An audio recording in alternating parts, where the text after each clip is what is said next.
Hello, children! This week we are learning about the letter K. Can you think of words that start with the letter K?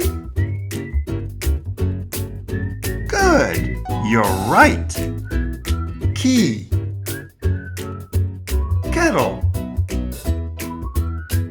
There are lots of words that start with the letter K.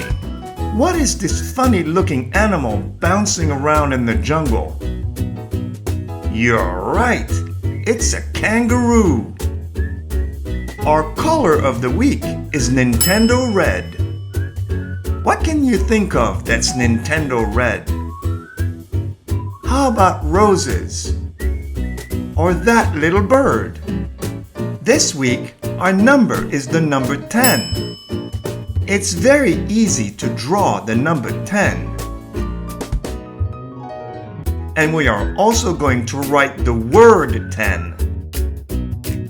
See, that was pretty easy. Our shape is a kite. What can you think of that's the shape of a kite? Yes, kites, of course.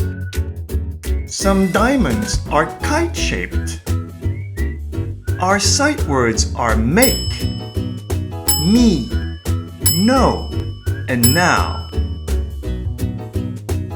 Why don't you try to make some sentences including these words?